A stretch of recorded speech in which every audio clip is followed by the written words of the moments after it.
My arm and leg drawings look flat and stiff. So I ran a 5-day experiment to find out why. Instead of randomly drawing arms and legs, I wanted to approach this more systematically. The goal wasn't to master anatomy, but to find out why my limbs feel wrong and whether a short and focused study session can actually move the needle. In this video, I walk you through what I practiced each day, what immediately broke, and what actually improved by the end. To keep this focused, I structured this as a simple 5-day sprint, with about an hour of focused practice per day. Each day, I isolated a single variable and gradually increased the difficulty over time. At the end of every session, I reviewed the drawings from the day before and wrote down the issues that stood out most. Those notes determined what I would focus on the following day. By limiting the scope to just arms and legs and keeping the time frame short, I could see much more clearly what was actually improving and what wasn't. Day 1 was all about creating a baseline. I took 5 different torsos from my previous torso study and attached arms and legs to them. The torsos acted as a reference for the general proportions of the limbs. I duplicated those 5 torsos, so I ended up with a larger baseline set to compare against later. This wasn't about creating a good or believable full body pose. I just wanted different arms and leg poses to see how I usually draw them.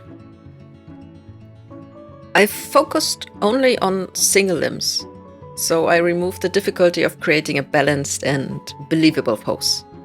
And the same logic applied also to the hands and feet, and definitely not because I really don't wanted to draw them.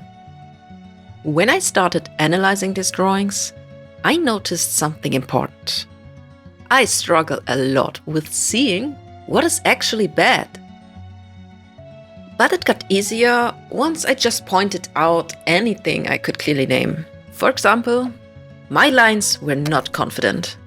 I used a lot of search lines.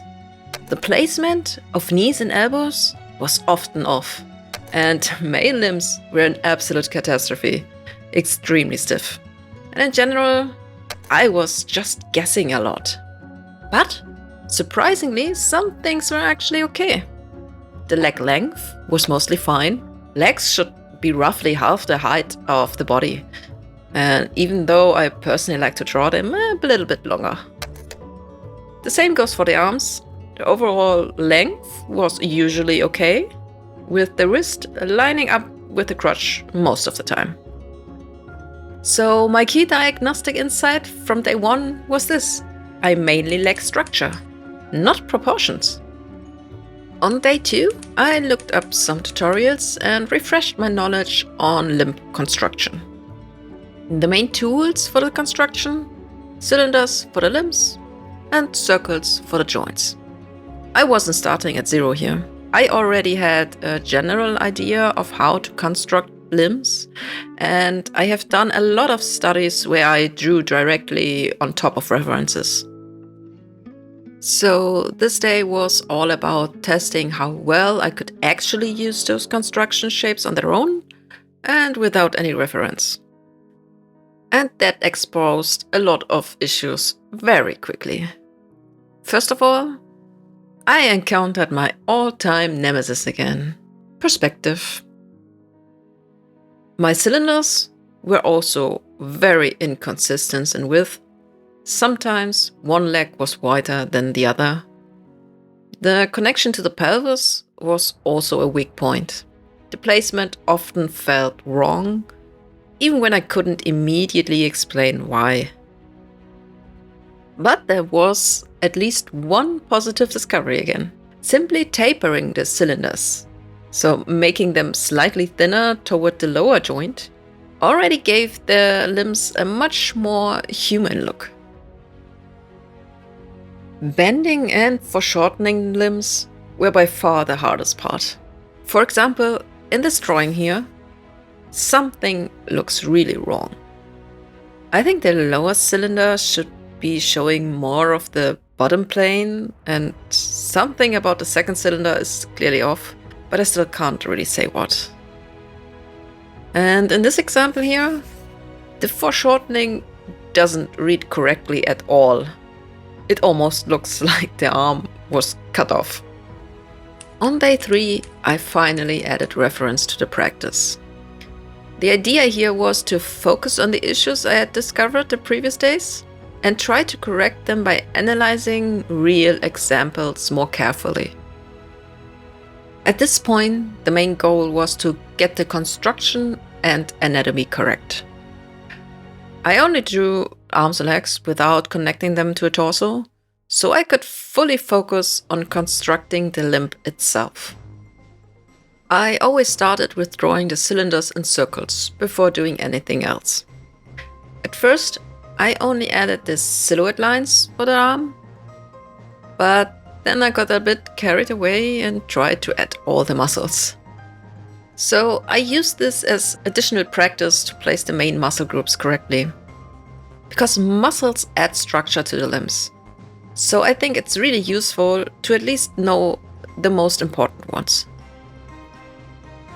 The same goes for the legs. I started with just the outline and kept the structural marks to a minimum. Then I slowly added some more muscles. The hardest part for me here was the knee. So many muscles inserted around this area, and I find it really difficult to reduce all that information while still keeping it believable.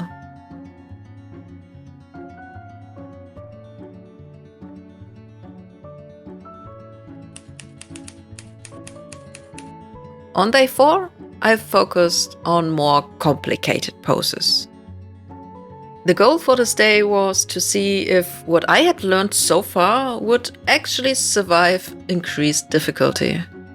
So I mainly worked on bent and heavily foreshortened poses.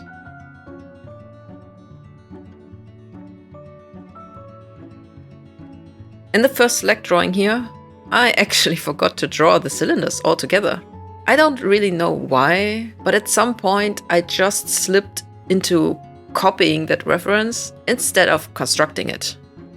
This is where I noticed that I sometimes drift into blind practice mode, just copying what I see without analyzing why I draw something a certain way.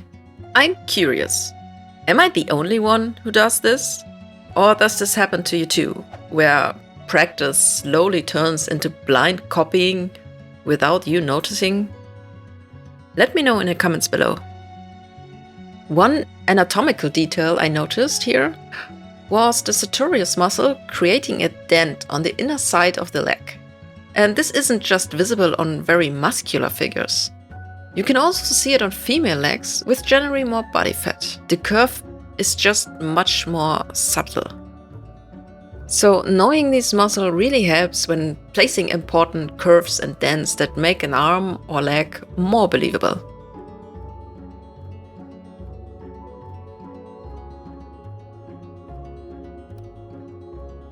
On day 5, I went back to some of my baseline drawings to compare.